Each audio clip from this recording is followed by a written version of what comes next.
الرحيم مالك يوم الدين إياك نعبد وإياك نستعين اهدنا الصراط المستقيم صراط الذين أنعمت عليهم غير المغضوب عليهم ولا الضالين آمين.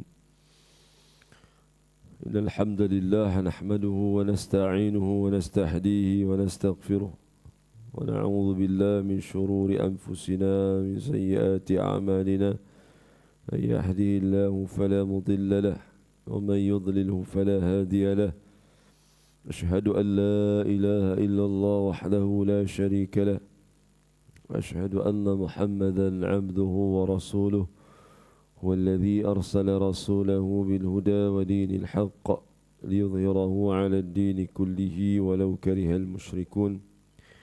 فقال الله تعالى في كتابه العزيز بعد أعوذ بالله من الشيطان الرجيم وابتغ فيما آتاك الله الدار الآخرة ولا تنس نصيبك من الدنيا وأحسن كما أحسن الله إليك ولا تبغ الفساد في الأرض إن الله لا يحب المفسدين صدق الله العظيم. Carilah pahala negeri akhirat dengan apa yang telah Allah anugerahkan kepada kamu. Tetapi janganlah kamu lupakan bahagian kamu di dunia. Berbuat baiklah kepada orang lain sebagaimana Allah telah berbuat baik kepada kamu. Dan janganlah kamu berbuat kerosakan di muka bumi ini. Sesungguhnya Allah tidak menyukai orang-orang yang membuat kerosakan. Surah Al-Qasas ayat yang ke-77. Alhamdulillah, syukur kita kepada Allah Subhanahu wa taala pada pagi ini kita masih lagi diberikan kesempatan dan ruang oleh Allah Subhanahu wa taala untuk kita meneruskan kehidupan kita pada pagi ini, dan kita ucapkan syukur kepada Allah Subhanahu wa taala. Kita mulakan kehidupan kita dengan perkara yang baik, perkara yang ditunjukkan oleh Nabi SAW, dengan kita memuji-muji Allah Subhanahu wa taala, dengan mengabdikan diri kita kepada Allah Subhanahu wa taala, iaitu dengan kita mendirikan salat subuh sebanyak 2 rakaat dengan cara yang terbaik yang dianjurkan oleh Nabi SAW, iaitu dengan salat berjemaah. Mudah-mudahan kita istiqamah dalam melakukan ketaatan dan menghidupkan sunnah Nabi SAW sehingga ke akhir hayat kita, insya-Allah. InsyaAllah pada pagi ini kita akan sama-sama berkongsi tentang satu perkara yang disebutkan sebagai ihsan. Ihsan ini diambil daripada perkataan yang disebut sebagai daripada kata masdar, iaitu kata dasar bagi kata kerja yang disebut sebagai ahsana yuhsinu ataupun disebut sebagai ihsanan.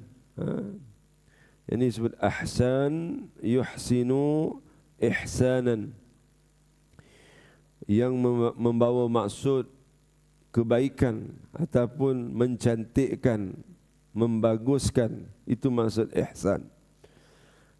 Yang kita faham, yang mudah untuk kita faham ialah segala kebaikan. Ahsan, hasan. Itu. Ihsan juga boleh diartikan dengan kita memperbaiki, memperelokkan ataupun menjadikan sesuatu itu baik. Menjadikan sesuatu itu baik. Ayat yang saya bacakan tadi, tuan-tuan boleh rujuk dalam surah Al-Qasas ayat 77, bagaimana Allah Ta'ala sebut wa ahsin kama ahsanallahu ilaik, berbuat baiklah kepada orang lain sebagaimana Allah Subhanahu wa Ta'ala telah berbuat baik kepada kamu. Jadi Allah Ta'ala menyeru untuk kita buat baik ini kepada orang lain bagaimana Allah Ta'ala telah buat baik pada kita dengan bagi kehidupan, kesihatan, bagi kenikmatan rezeki dan sebagainya. Dan Allah Subhanahu wa Ta'ala sebutkan dalam ayat ini tentang perihal orang-orang yang melakukan kebaikan kepada Allah Subhanahu wa Ta'ala. Sebab itu bila kita sebut tentang ihsan ini, kalau kita baca hadis sahih riwayat Imam Muslim, hadis yang panjang daripada riwayat Abdullah bin Amru, bagaimana satu kisah ni popular, cukup terkenal, dan ustaz-ustaz kita pun, para asatizah kita ceritakan kisah ini, bagaimana malaikat Jibril alaihissalam datang kepada Nabi SAW dalam satu majlis yang menyerupai lelaki. Gitu. Satu hari kata Abdullah bin Amr radhiyallahu anhu, kami sedang duduk dalam majlis Nabi SAW begini, datang seorang lelaki yang putih jubahnya, bersih, dan hitam rambutnya. Maknanya rambutnya itu tersisir dengan rapi, bukan daripada golongan musafir. Maka lelaki ini duduk bertemu lutut dengan Nabi SAW dan meletakkan tangannya di atas peha Nabi SAW. Hadis ini popular lah. Kita ulang balik. Lalu ditanya tentang 4 perkara.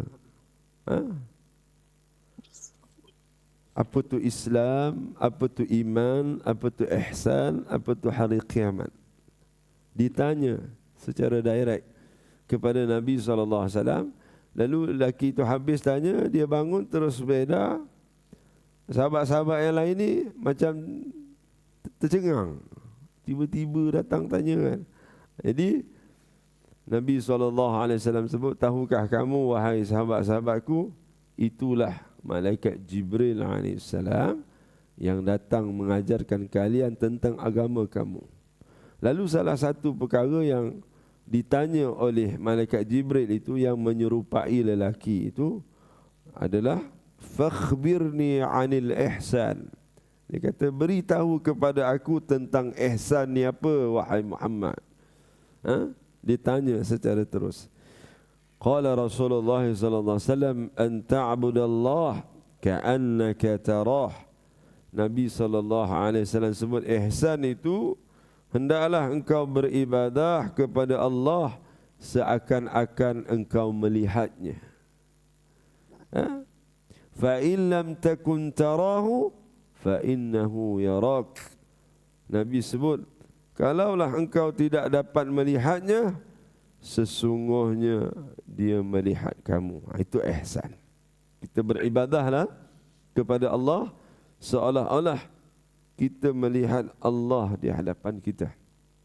Dan kalaupun kata Nabi SAW, engkau tidak dapat melihatnya, yakin dan percayalah sesungguhnya dia melihat kamu. Ini ihsan yang disebutkan oleh Nabi SAW kepada malaikat Jibril yang menyerupai lelaki. Jadi perbahasan ni panjang. Para ulama bincang, malaikat-malaikat ini boleh datang menyerupai seorang lelaki. Begitu juga berlaku pada Nabi Ibrahim AS. Nabi Ibrahim AS ini apabila Nabi Ibrahim AS digelar Khalilullah, kekasih Allah, lalu Allah Ta'ala uji. Apabila orang-orang nak masuk ke Mekah, Nabi Ibrahim AS ini dia suka jamu orang, suka memuliakan tetamu-tetamu yang datang daripada luar yang masuk ke Mekah. Lalu dia buat satu laluan khusus untuk orang yang musafir. Lalu siapa yang lalu dekat situ, Nabi Ibrahim akan layan, akan masakkan, akan bagi segala kelengkapan untuk mereka berehat. Lalu satu hari, lalu seorang lelaki ini Yang sama juga, pakaiannya tidak kusut, bersih, rambutnya tidak kusut masai. Lalu dibawalah balik ke rumah Nabi Ibrahim AS. Lalu dihidangkan makanan seperti biasa dibuat kepada para musafir yang sebelum ini. Maka lelaki itu tak nak makan. Tak nak makan. Dia kata, kenapa tak nak makan? Sesungguhnya wahai Ibrahim, aku adalah malaikat yang diutuskan kepada Allah Ta'ala untuk menguji keikhlasan kamu. Sebab kamu ini digelar dalam Al-Quran disebut Ibrahim ini Khalilullah, kekasih Allah Subhanahu wa Ta'ala.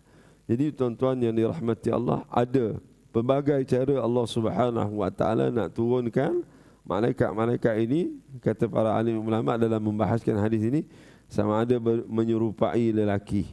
Salah satu cara lah. Yang berjubah putih. Hati-hati yang jubah putih ni. Okay. Kalau dia tak nak makan sekejap lagi, tanya betul-betul. Betul ke Tuan Haji ni? Rupanya dia puasa tak habis. Gitulah. Jadi tuan-tuan yang dirahmati Allah, jadi itu asasnya. Apabila kita tahu tentang ihsan, itu adalah perkara-perkara yang kita buat baik. Dan apabila kita melakukan perkara kebaikan itu, seolah-olah kata Nabi SAW, kamu melihat Allah di hadapan kamu. Dan sesungguhnya kita yakin dan percaya Allah Ta'ala melihat kita, apa saja amal soleh yang kita lakukan. Baik. Saya bacakan satu hadis Nabi SAW yang berkaitan dengan sifat ihsan ini. Hadis sahih riwayat Imam Muslim daripada Abu Ya'la Shaddad bin Aus radhiyallahu an, daripada Rasulullah sallallahu alaihi wasallam, sabda Nabi sallallahu alaihi wasallam, innallaha kataba al-ihsana ala kulli shay' fa idza qataltum fa ahsinu kitlata wa idza dhabhtum fa ahsinu dhibhata wal yuhidda ahadukum syafratahu wal yurih dhabihatahu atau kama qala. Nabi sallallahu alaihi wasallam menyebutkan sesungguhnya Allah mewajibkan ihsan, maksudnya mewajibkan kita berbuat baik ala kulli syai', terhadap segala sesuatu. Jika kamu membunuh, kata Nabi sallallahu alaihi wasallam, fa idza qataltum, sekiranya kamu membunuh, fa ahsinu qitlata, laksanakanlah dengan cara yang baik. Wa idza dhabhtum, apabila kamu menyembelih. Ini tak lama lagi ni korban kan, ibadah korban ni. Fa ahsinu dhibhata, hendaklah kamu sembelih dengan cara yang baik. Dan hendaklah seseorang daripada kamu, kata Nabi sallallahu alaihi wasallam, ini arahan Nabi, menajamkan pisaunya, serta hendaklah dia merehatkan sembelihannya. Sampai begitu sekali. Nabi kata kalau nak sembelih binatang-binatang untuk kita makan, sembelihlah. Yang pertama sekali, tajamkan pisau, tuan-tuan. Tajamkan pisau. Jangan, maksudnya jangan seksa binatang itu. Jadi kalau dah sembelih, rehatkan mereka kan. Kalau kita sembelih korban tu, buka talinya, jangan bagi tercekik lagi kan. Kadang-kadang kita ni ikat berlebih-lebihan, macam tak nak buka, kesian lah. Jadi kewajipan berihsan ini merupakan amalan yang disyariatkan oleh Allah Subhanahu wa Ta'ala dalam Al-Quran yang kita bacakan ayat tadi. Dan ia merupakan tuntutan ketika melaksanakan segala yang fardu. Kita buat yang terbaik, meninggalkan yang haram, bermuamalah dengan makhluk. Makhluk ini termasuklah binatang-binatang, tumbuh-tumbuhan. Dan berihsan dengan secara sempurnanya, mengikut kemampuan kita, dan menjaga segala adab-adab, dan apabila dilakukan nescaya diterima amalnya dan banyak pahalanya. Dan hadis ini merupakan salah satu daripada prinsip penting dalam agama kita. Ia mengandungi perintah supaya seluruh ajaran agama Islam dilaksanakan dengan penuh teliti, kerana ihsan lahir ketika melakukan sesuatu perbuatan dan pelaksanaannya yang selari dengan tuntutan syarak. Perbuatannya pula mempunyai kaitan sama ada dengan kehidupan manusia dan polisinya terhadap keluarga, saudara mara serta orang lain, atau yang mempunyai kaitan dengan tempat rujukannya, iaitu iman. Itulah iman yang merupakan amalan hati, dan Islam merupakan amalan anggota kita. Tidak cukup dengan kita hanya melafazkan, maka kita kena buktikan dengan amalan. Barang siapa yang melakukan ihsan dalam kehidupannya dan menjadi tempat rujukannya, maka dia mendapat keuntungan yang besar dan termasuk dalam golongan yang mendapat kebahagiaan di dunia dan di akhirat. Ihsan sangat dituntut pada saat mengerjakan kewajipan. Waktu kita melakukan kewajipan kita, contoh solat subuh ni ataupun solat-solat fardu yang lain, kita buat sehabis baik, tuan. Dan Nabi SAW tunjukkan cara yang sehabis baik kamu lakukan solat fardu bagi lelaki yang mukallaf adalah dengan solat berjemaah. Sebab itu dalam khutbah jaiz kita, di khutbah yang kedua, doanya diselitkan, ya Allah, rezekikanlah kami, berikanlah kekuatan kepada kami untuk solat 5 waktu secara berjemaah. Ini tuan-tuan, mudah-mudahan kita dapat kekuatan 5 waktu ni. Apabila dilaksanakan, pahala akan diterima dan menghasilkan pahala yang besar. Di samping perkara-perkara yang disebutkan, hadis ini juga merupakan salah satu daripada prinsip penting dalam Islam, kerana ia merupakan seruan kemuliaan daripada Nabi SAW supaya berihsan dalam setiap amalan. Maknanya kita melakukan yang terbaik, memperelokkan, membaguskan setiap amal itu. Bagi setiap amal-amal kita ini, kita lakukanlah yang terbaik. Dan hadis ini merupakan salah satu juga daripada kaedah Islam yang sangat penting, kerana ia menyeru ke arah kemuliaan, sebagaimana sabda Nabi SAW diperintahkan supaya berihsan dalam setiap amalan. Cukuplah dibuktikan hal ini dalam kebanyakan tindakan Rasulullah SAW, sama ada dalam perkara kecil maupun yang besar. Kita tengok tuan-tuan, bagaimana pentingnya ihsan itu dalam amalan seharian seseorang itu menurut Al-Quranul Karim. Bagaimana Allah Subhanahu wa taala menggunakan kalimah-kalimah yang pelbagai yang kita sebut tadi. Ihsan, ahsan, yuhsinu, hasanan. Kita lihat dalam surah Ar-Rahman, kalau kita baca surah Ar-Rahman, tuan-tuan boleh rujuk dalam surah Ar-Rahman ayat yang ke-60. Allah Ta'ala sebut, hal jazaa'ul ihsan illa al-ihsan. Apa maksudnya tuan-tuan? Bukankah tidak ada balasan bagi amalan yang baik, melainkan balasan yang baik juga daripada Allah Ta'ala.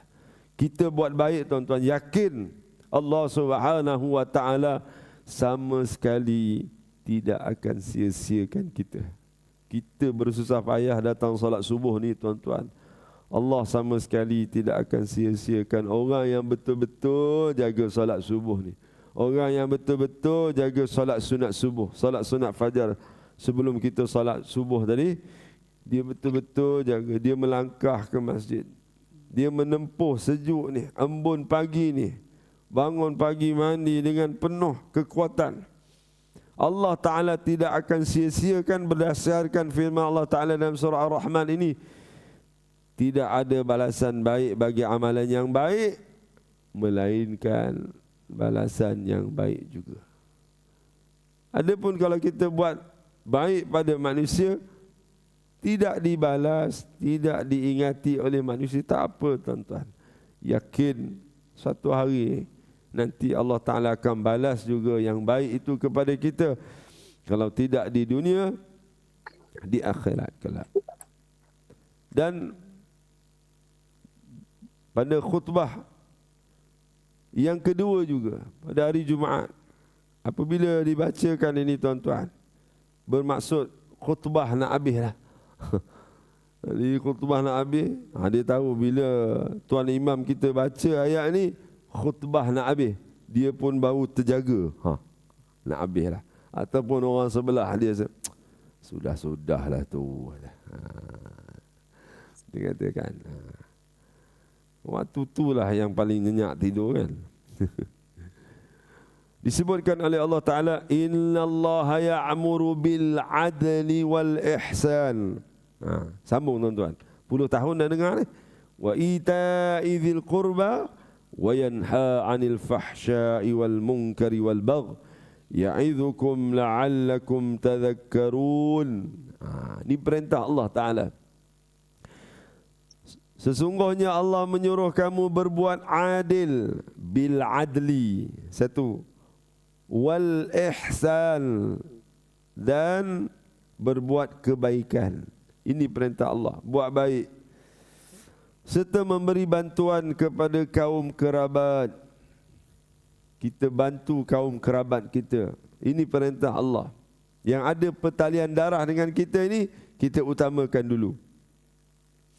Dan melarang kamu melakukan perbuatan-perbuatan keji, kemungkaran dan kezaliman.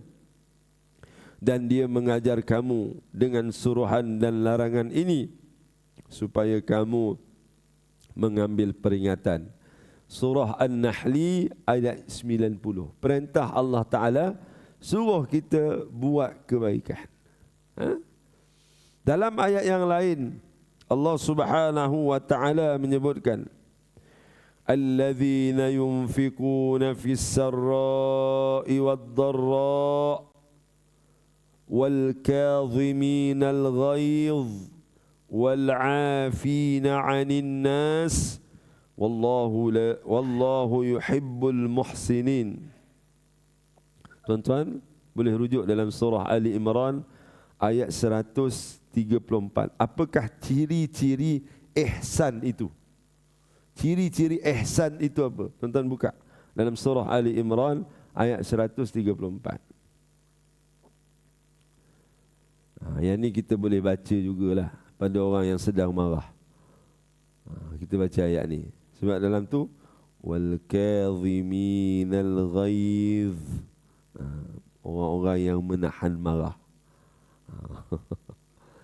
Kena hafal ayat ni. Allah Ta'ala sebut ciri-ciri yang pertama, orang yang dikira sebagai muhsinin, orang yang buat ihsan ini, iaitu yunfiquna fis sarra'i wad-dharra, orang yang mendermakan hartanya, infak pada masa dia senang dan susah. Mana yang paling mudah kita nak infak, kita nak derma, waktu bila? Kadang-kadang waktu kita senang pun susah juga kita nak derma kan? Habis pula duit. Bila kita dalam keadaan susah, tak cukup pula nanti dia, kan? Jadi Allah Subhanahu wa Ta'ala sebutkan tentang ihsan ini. Ciri yang pertama adalah orang-orang yang infak hartanya dalam keadaan dia sarra, dalam keadaan dia senang, dan juga darra, dan waktu dia susah. Kita doa pada Allah Ta'ala, waktu kita senang pun kita mudah nak infak, waktu kita susah pun kita infak sedaya mungkin kita. Sebab tu kata almarhum Tuan Guru Harundin, tuan-tuan, Tuan Guru ni dia manusia yang istimewa lah, hebat tuan, dalam infak. Dia kata, dia pesan kepada anak-anak murid dia, pesanlah kepada kita semua, jangan tunggu kaya, baru nak sedekah. Jangan tunggu kaya. Bersedekahlah kamu sehingga kamu kaya. Mengambil daripada pesanan Nabi SAW, sedekahlah kamu di jalan Allah walaupun separuh tamar. Ittaqun nar, takutlah kamu kepada neraka Allah Ta'ala walaupun kamu bersedekah separuh tamar. Maksudnya apa? Bersedekahlah kamu ikut kemampuan kamu. Tapi jangan tak bersedekah langsung. Ada tuan-tuan yang jenis ya, memang susah nak bagi ni. Kalau kita minta tolong sikit-sikit, memang hilang dia. Memang hilang. Jadi kita doa pada Allah. Itu ciri yang pertama. Ciri yang kedua, wal kadhiminal ghaiz, yang kita sebut tadi. Orang-orang yang menahan marahnya. Dia boleh marah tapi dia tahan marah. Dia tahan. Selipar dia hilang, baru beli semalam dekat Ion Mall. Hilang sekejap lagi. Dia tahan marah. Memang marah tapi dia boleh tahan marah. Ada kisah tuan-tuan saya terbaca dalam satu buku. Seorang salafus salih ini diambil hamba untuk bekerja lah. Kalau dalam erti kita sekarang ini, bibi lah, tukang kebun. Tukang kebun ni, seorang salafus salih ini balik daripada rumah dia, dia minta buatkan air lah. Dipanggil pembantu dia ni, yang dah dia gaji, dia jaga. Dia jerit-jerit tak panggil, tak datang. Lalu dia pergi kat dapur, tengok dia tengah buat kerja. Dia kata, kau tak dengar ke aku panggil? Kau tak dengar ke? Saya dengar, dia kata. Tapi saya tahu tuan wal qaziminal ghaiz. Saya tahu tuan saya ini beramal dengan ayat Quran yang berjaya menahan marah. Itu tuan-tuan. Tuan-tuan cubalah balik rumah ni kan. Kalau bergaduh dengan rumah nak marah, cuba baca ayat ni. Wal kadhiminal ghaiz. Terus dia masuk bilik. Nak jadi orang muhsinin, kena tahan marah. Boleh nak marah tapi dia tahan. Itu orang yang dikira sebagai orang yang melakukan ihsan. Yang ketiga, Allah Ta'ala sebut wal'afina 'anil nas, dan memaafkan kesalahan orang lain kepada kita. Tiga tuan-tuan. Menderma waktu dia senang dan susah. Yang kedua, menahan marahnya. Yang ketiga, memaafkan kesalahan orang lain. Allah Ta'ala sebut pada hujung ayat ini, wallahu yuhibbul muhsinin. Sesungguhnya Allah mencintai, menyukai orang-orang yang melakukan perkara-perkara yang baik ini. Tiga ni tuan-tuan. Ini ihsan.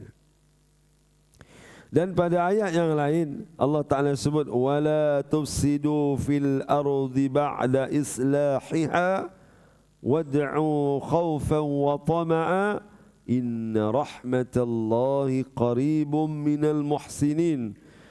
Dan janganlah kamu berbuat kerosakan di bumi sesudah Allah menyediakan segala yang membawa kebaikan kepadanya, dan berdoalah kepadanya dengan perasaan bimbang, khaufan, dan kalau-kalau tidak diterima, dan juga dengan watama'an, dengan harapan. Bila kita berdoa tuan-tuan, kena ada dua sifat ini. Kita bimbang Allah Ta'ala tak terima doa kita, dan dalam masa yang sama kita harap Allah Ta'ala kabulkan. Kita tak boleh confirm yang doa kita itu diterima oleh Allah. Tapi kita bila kita berdoa kepada Allah, Allah Ta'ala tidak akan terima doa seseorang itu dalam keadaan dia lalai dalam berdoa. Dia lalai dan tak bersungguh. Kalau dia berdoa bersungguh-sungguh, tak lalai, dan dia rasa bimbang doanya tak diterima oleh Allah, dalam masa sama dia berharap Allah Ta'ala kabulkan, insya-Allah Allah Ta'ala akan permudahkan. Sesungguhnya rahmat Allah itu dekat kepada orang-orang yang memperbaiki amalnya. Jadi orang-orang yang buat ihsan ini, Allah Subhanahu wa Ta'ala akan menurunkan kerahmatan kepadanya. Tuan-tuan yang dirahmati Allah, bila kita baca ayat dalam surah Al-Isra ayat 23, bagaimana Allah Subhanahu wa Ta'ala sebutkan perkataan ihsan ini juga. Apa Allah Ta'ala sebut dalam surah Al-Isra? Tuan-tuan boleh rujuk surah Al-Isra ayat 23. Wa qadha rabbuka alla ta'budu illa iyyahu wa bil walidayni ihsana imma yablughanna 'indaka al-kibara ahaduhuma aw kilahuma فلا تقل لهما أف ولا تنهرهما وقل لهما قولا كريما. Dan Tuhanmu telah perintahkan supaya engkau tidak menyembah melainkan kepadanya semata-mata, dan hendaklah engkau berbuat baik kepada kedua ibu bapa. Wabil walidaini ihsana. Selepas perintah Allah Ta'ala suruh menyembah Allah Subhanahu wa Ta'ala, ranking yang kedua, buat baik pada mak ayah. Kita yang ada mak ayah ini, yang masih ada mak ayah, buatlah baik. Allah Ta'ala sebut ni, Allah Ta'ala detailkan, jika salah seorang daripada kedua-duanya atau kedua-duanya sekali, salah seorang masih hidup atau dua-dua masih hidup, sampai kepada umur mereka itu tua dalam jagaan dan peliharaanmu, maka janganlah engkau berkata kepada mereka, dalam ayat ini sebut uf, kita terjemahkan hak ke, ke, ke,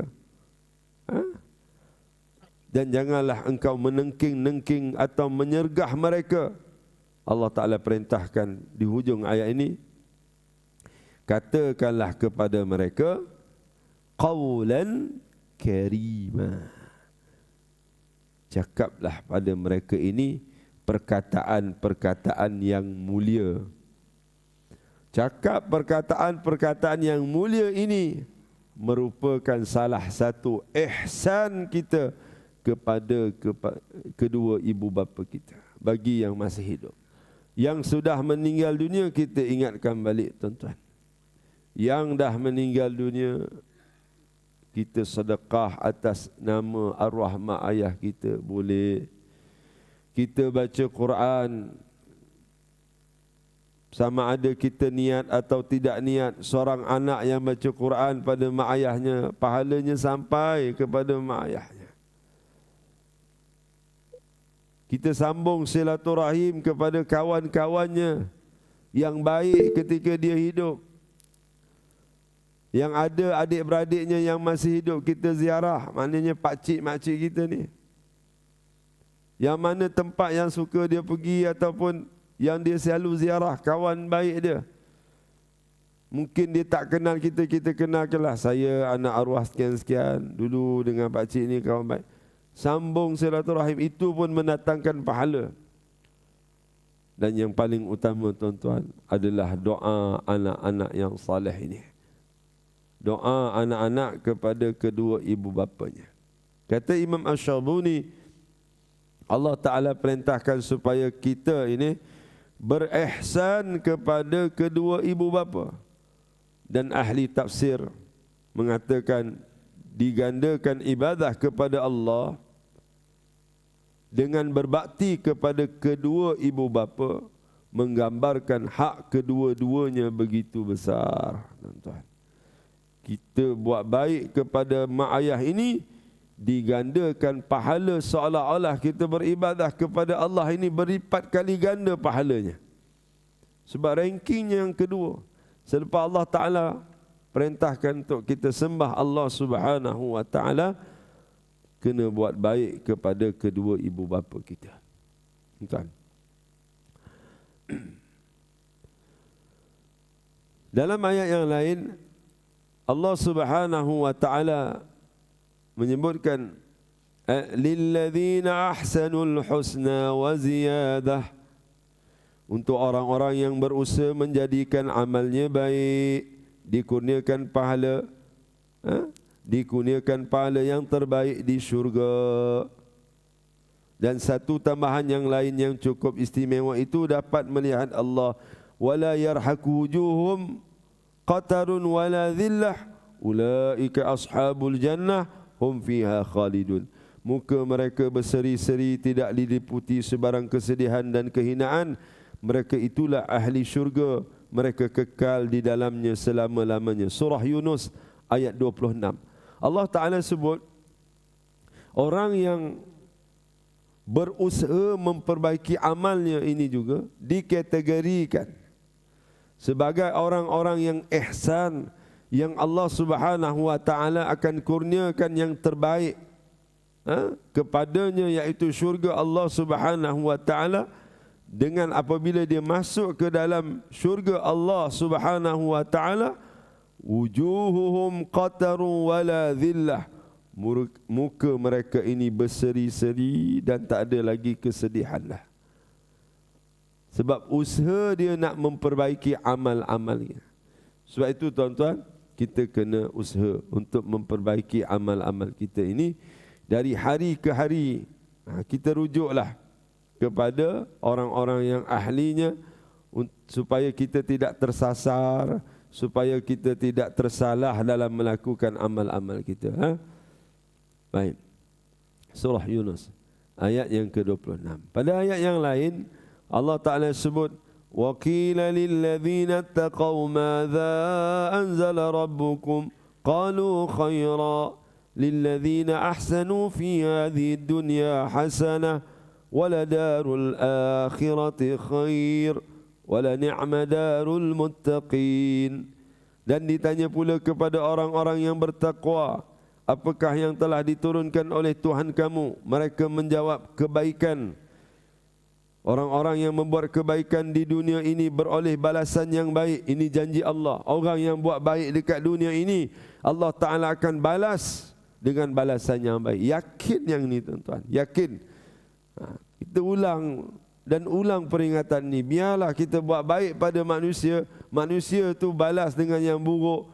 Dia tak ingat kita, kita pun cakap kat dia sepatah dua pantun dua kerat.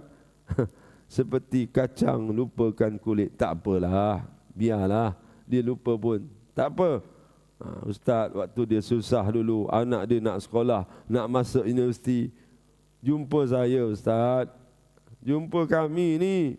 Ini anak dah berjaya, dah kaya. Tengok kami pun tak nak. Minta bantuan untuk Ihya Ramadan, program masjid, bagi RM5. Tak apalah, tak apa, tak perlu sebut. Biar Allah Ta'ala akan balas. Kita bantu dia tuan-tuan. Dengan keikhlasan itu, dengan bantuan kita itu, anaknya itu dapat pelajaran yang baik.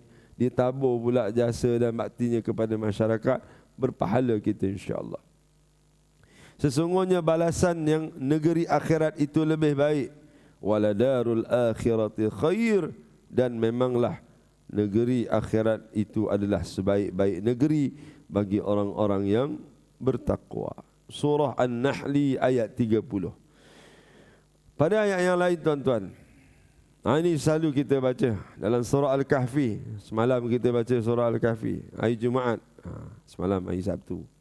Hari Jumaat, malam Jumaat, hari Jumaat kita baca surah Al-Kahfi. Siapa yang baca surah Al-Kahfi akan melalui ayat ini. Innal ladzina amanu wa amilus salihat inna la nudhi'u ajra man ahsana amala.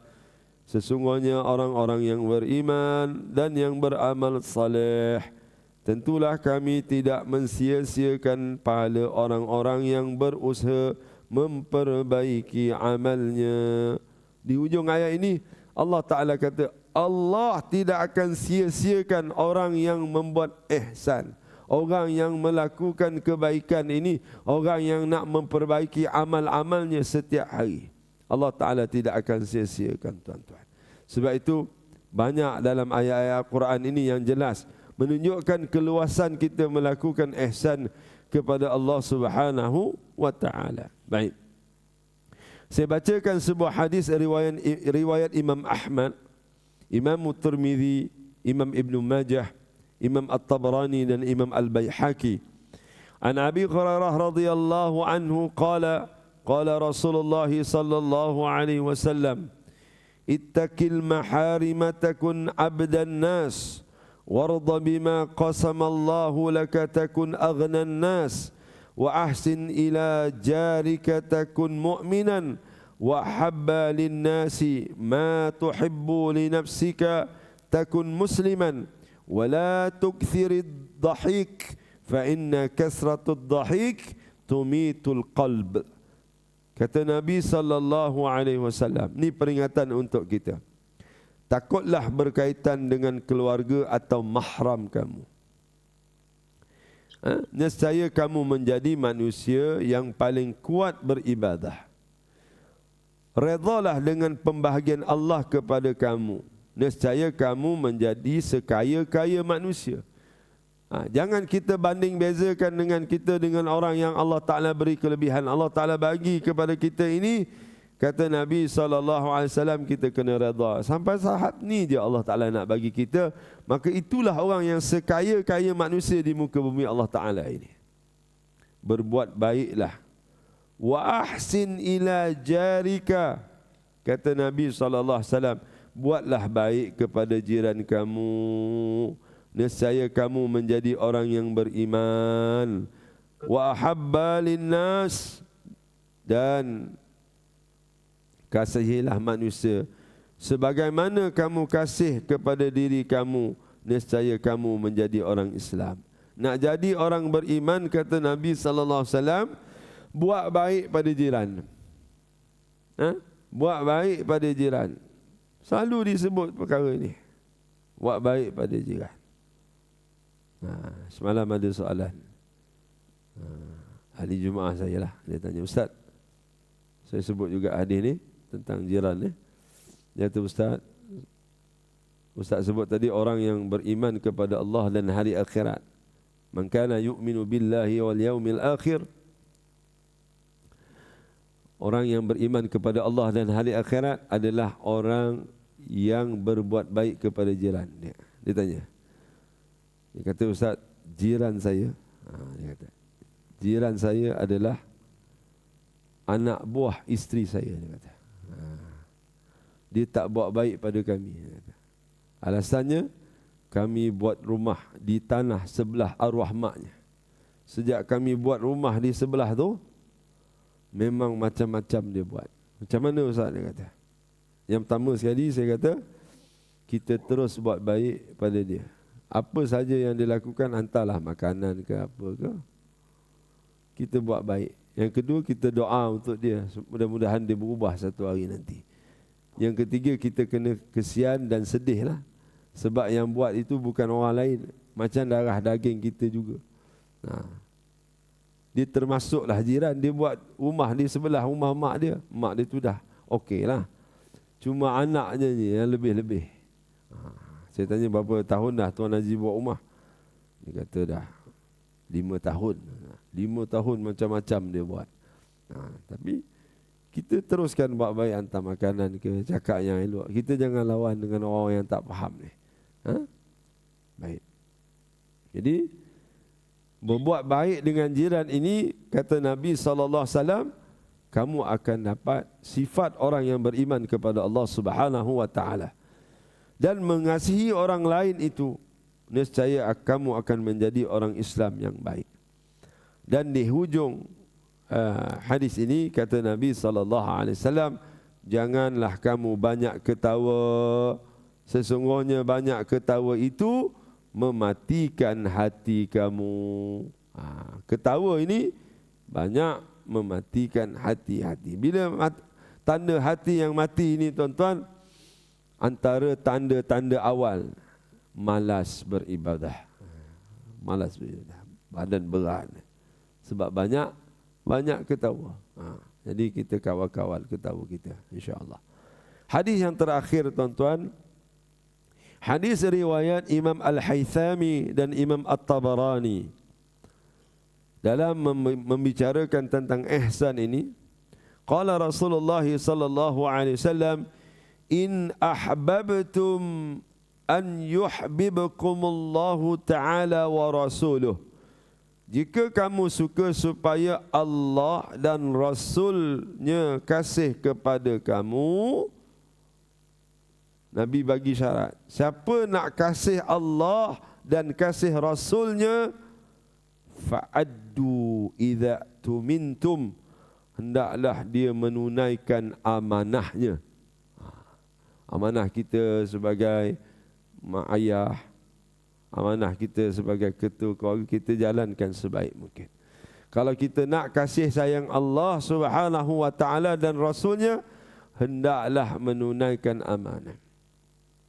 Sebab itu para alim ulama menasihatkan kita, Allah Subhanahu wa taala akan berikan rezeki kepada kita, mencukupkan rezeki kita selagi mana kita menjaga amanah yang telah dipertanggungjawabkan kepada kita. Ini tuan-tuan. Wasdaqu idza haddatstum, kata Nabi sallallahu alaihi wasallam. Bercakap benarlah. Dua. Kalau kamu nak Allah Taala sayang kepada kamu dan Rasul sallallahu alaihi wasallam nak sayang pada kamu, yang pertama tunaikan amanah. Yang kedua, bercakap benarlah kamu. Bila kamu cakap yang benar. Yang ketiga, wa ahsinu jiwara man jawarakum, kata Nabi sallallahu alaihi wasallam. Dan hendaklah berbuat baik kepada orang yang berhampiran dengan kamu. Maksudnya jiran-jiran kita, orang-orang yang di sekeliling kita. Jadi inilah tuan-tuan keluasan sifat ihsan yang Allah Subhanahu wa taala sebutkan di dalam Al-Quran dan juga hadis Nabi sallallahu alaihi wasallam. Mudah-mudahan kita tergolong yang disebutkan sebagai orang-orang yang muhsinin ini. Mudah-mudahan Allah Subhanahu wa taala memberikan wajah-wajah mereka yang melakukan kebaikan ini, wajah-wajah yang berseri-seri, yang dapat masuk syurga Allah Subhanahu wa taala, dan tiada lagi kesedihan dan kedukaan apabila orang-orang ini di dunia dahulu dia melakukan sedaya upaya mereka untuk melakukan kebaikan dan memperbaiki amalnya. Aqulu qawli hadza wa astaghfirullahal azim li wa lakum.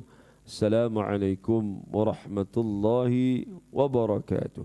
Kita sudahkan dengan tasbih kafarah dan suratul Asr. Subhanakallahumma wa bihamdika asyhadu an la ilaha illa anta wa astaghfiruka wa atubu ilaih. Bismillahirrahmanirrahim. Wal 'asr innal insana lafi husr illa alladhina amanu wa 'amilus salihat wa tawassaw bil haqqi wa tawassaw bis sabr. Taqabbalallahu minna wa minkum.